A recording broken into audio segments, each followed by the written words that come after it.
নমস্কাৰ বন্ধুসকল, আজি এই ভিডিঅ'টোত আপোনাক দেখাম ইনষ্টাগ্ৰাম একাউণ্টৰ পাছৱৰ্ড কেনেকৈ চেঞ্জ কৰিব লাগে। যদি আপুনি ইনষ্টাগ্ৰাম একাউণ্টৰ পাছৱৰ্ড চেঞ্জ কৰিব বিচাৰে কিন্তু নাজানে কেনেকৈ চেঞ্জ কৰিব লাগে, তেনেহ'লে এই ভিডিঅ'টো শেষলৈকে চাব।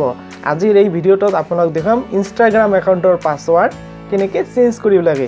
কিন্তু তাৰ আগতে আপুনি যদি এই চেনেলটো প্ৰথম পাইছে তেনেহ'লে ছাবস্ক্ৰাইব কৰি কাষত থকা বেল আইকনটো বজাই দিব আৰু যদি ভিডিঅ'টো ভাল লাগে লাইক কৰি আপোনাৰ প্ৰিয়জনৰ লগত শ্বেয়াৰ কৰিব।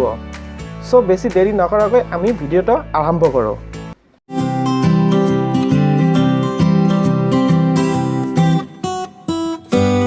আপোনাক প্ৰথমতে ইনষ্টাগ্ৰাম এপটো অপেন কৰিব লাগিব।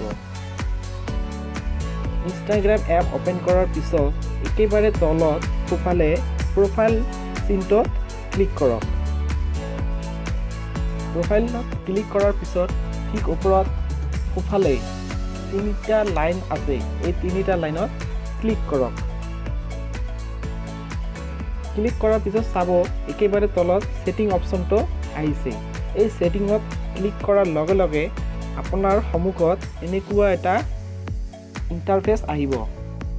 এতিয়া 4 নম্বৰ অপশ্যন চিকিউৰিটিত এবাৰ ক্লিক কৰক।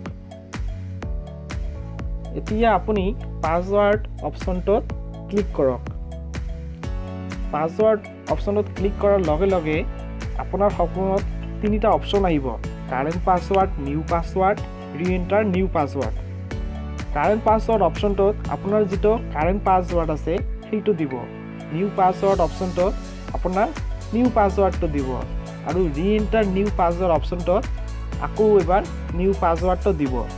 আকৌ এবাৰ কৈছোঁ, কাৰেণ্ট পাছৱৰ্ড অপশ্যনটোত আপোনাৰ কাৰেণ্ট পাছৱৰ্ডটো দিব।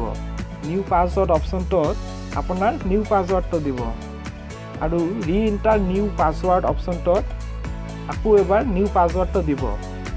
দি ঠিক ওপৰত ঠিক চাইনটোত ক্লিক কৰক।